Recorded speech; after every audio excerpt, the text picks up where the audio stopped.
자, 이제 85강 강의로 들어가도록 하겠습니다. 이번엔 계속 저번 강의에 이어서 상가 건물 임대차 보호법인데요.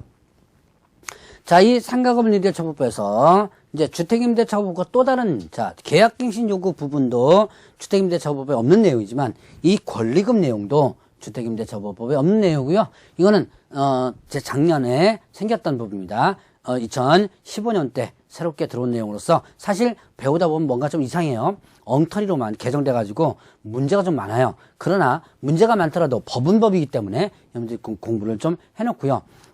앞으로 개정된다고 하는데 언제 개정할지 모르겠습니다. 개정되면 그때 다시 한번 체크를 해서 한번 또 강의를 또 하도록 하죠.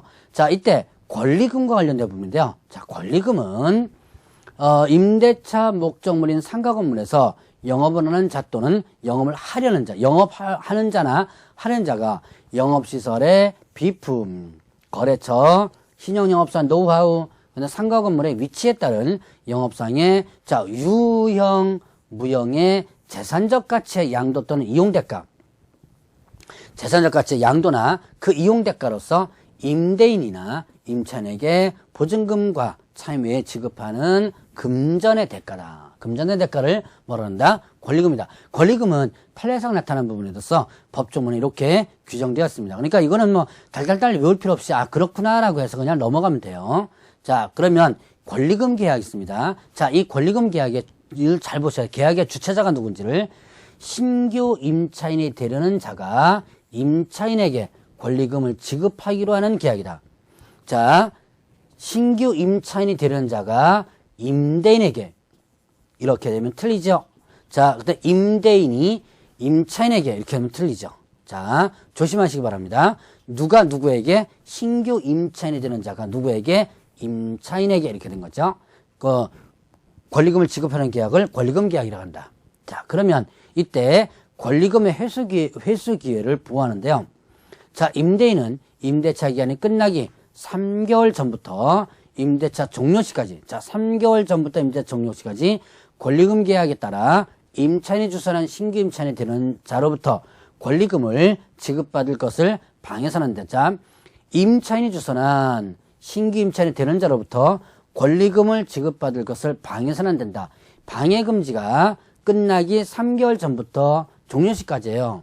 자, 그러면 이때 누구가 임차인이 주선한 신규 임차인. 자, 여기서 임대인이 주선한 신규 임차인이 아닙니다. 임차인이 주선한 신규 임차인이 되는 자로부터 권리금을 지급받을 것을 방해서는 안 된다. 자, 그러면 이때 계약갱신 요구를 거절해서 사유의 어느 하나에 해당하는 경우에는 일단 제외한다 그러는데요. 그런데 이제 예를 들어서 계약갱신 요구를 거절한 사유, 대표는 뭐예요? 3개 차임 연체한 경우 이런 거죠. 예를 들어서 3개 차임을 연체하는 경우라든가 이런 경우는 일단은 방해도 된다는 얘기예요. 이 방해 금지 규정이 적용되지 않는 거죠. 자, 그러면 이때 금지되는 방해인을 보게 되면요.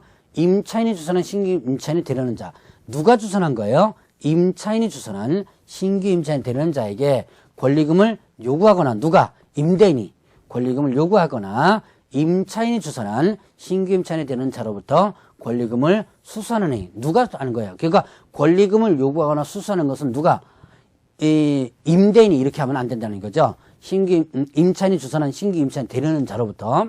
자, 그리고 임차인이 주선한 신규 임차인이 되려는 자로 하여금 임차인에게 권리금을 지급하지 못하게 하는 해. 자, 임차인이 주선한 자. 여기에는 임대인이 주선이 아니에요. 임차인이 주선한 신규 임차인이 되려는 자는 자로 하여금. 자, 이게 임차인이 주선한 신규 임차인 자에게 얘한테 권리금 주지 마. 이렇게 요구하는 거죠. 그렇게 해서는 안 된다라는 부분이에요. 자, 그 다음에 또 임차인이 주선한 신규 임차인이 되는 자에게 상가 건물에 관한 조세 공과금, 주변 상가 건물의 차임 보증금 그 밖의 부담에 따른 금액에 비추어 현저히 고액의 차임과 보증금을 요구하는 행위. 자, 이건 뭐냐면 상가 임대차 보증금이나 월세를 이걸 너무 터무니없이 시세보다 너무 터무니없이 요구하는 거예요. 그래놓고 뭐 하는 거야? 하든지 말든지 맘대로 해. 대부분 계약을 깨려고 많이 요구하는 경우가 있죠. 계약을 깨려고 요구할 때 이렇게 터무니없이 요구하는 경우가 많아요. 자, 이렇게 해서는 안 된다라고 하는 부분이죠. 자, 그 다음에 또 그 밖에 정당한 사유 없이 임대인이 임차인이 주선한 신규 임차인 되는 자와 임대차 계약을 체결을 거절하니 정당한 사유 없이 임대차 계약을 거절해서는 안 된다는 얘기예요. 정당한 사유 없이. 자, 이렇게 금지되는 행위, 결국 금지되는 행위는 결국 누구에게는 누가요? 자, 임대인이 임차인이 주선, 자, 임대인이 주선은 아니에요. 임차인이 주선의 신규 임차인에게 뭐 보증금을 받거나 요구하거나 또 권리금 지급하지 못하게 하거나 아니면 또 터무니없이 보증금이나 월세를 요구하거나 그 외에도 임대차 계약을 거절하거나 이렇게 하면 안 된다는 얘기죠. 자, 그러면 이때 이제 임대차 계약 체결을 거절하지 못한다 그러는데요. 거절할 수 있는 예외적인 규정이 있습니다. 자, 임대차 계약의 체결을 거절할 수 있는 경우는 어떤 경우냐? 임차인이 주선한 신규 임차인 되려는 자가 보증금 또는 차임을 지급할 자력이 없는 경우. 참 이 문장을 보면요.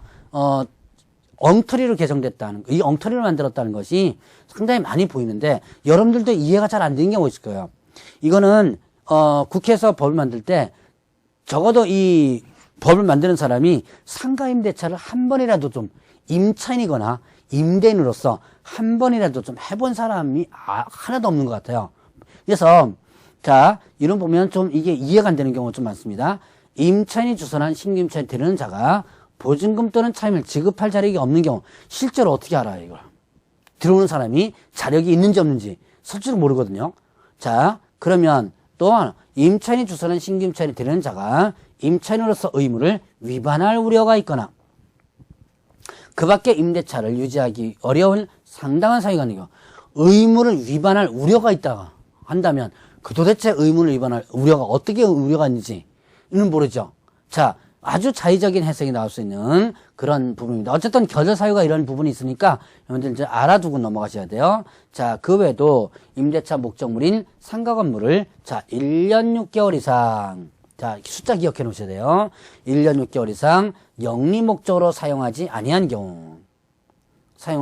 예를 들어서 1년 6개월 이상 예를 들어서 교회에 뭐 기부한다든가 그런 거죠. 자, 임대인이 선택한 신규 임대인이 선택한 신규 임차인이 임차인과 권리금 계약을 체결하고 그 권리금을 지급하는 경우 누가 선택한 신규 임차인이 임차인이 아니라 임대인이 선택한